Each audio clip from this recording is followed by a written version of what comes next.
Video করিনি, করতে পারিনি, কারণ তোমরা বুঝতেই পারছো মন্দিরের ভিতরে ভিডিও করাটাও ঠিক না, আর অ্যালাউও ছিল না বাইরে থেকেই। তাই তোমাদেরকে দেখানোর চেষ্টা করছি।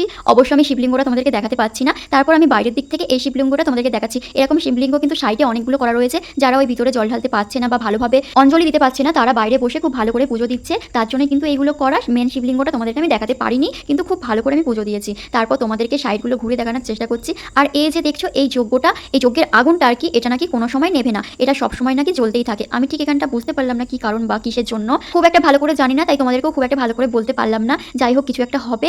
খুব ভালো লাগলো বেশ এখানের পরিবেশটা। চলো তোমাদেরকে আরও ঘুরে দেখায় সামনেরটা। এখানেও কিন্তু একটা শিবলিঙ্গ করা রয়েছে ছোট্ট করে। আর এই যে দেখতে পাচ্ছ বাসুকি নাগ। তো এখানে দাঁড়িয়ে আমি কিছু ফটো নিয়ে নিলাম, তারপর চলে যাচ্ছি বাইরের দিকটা তোমাদেরকে দেখানোর জন্য। এখানে কিন্তু প্রচুর পরিমাণে দোকানও বসেছে, অনেক ছোটো ছোটো দোকান বসেছে, কারণ কি বৃষ্টির ওয়েদার, তার জন্য ছোটো ছোটো কয়েকটা দোকানও বসেছে। আর প্রচুর পরিমাণে ভিড়ও হয়েছে জানো তো। আজকে আবার এদের দ্বিতীয় সোমবার, আমাদের তো শেষ সোমবার হয়েই গেল, এদের আজকে দ্বিতীয় সোমবার, তার জন্য প্রচুর পরিমাণে ভিড়ও হয়েছে আজকে।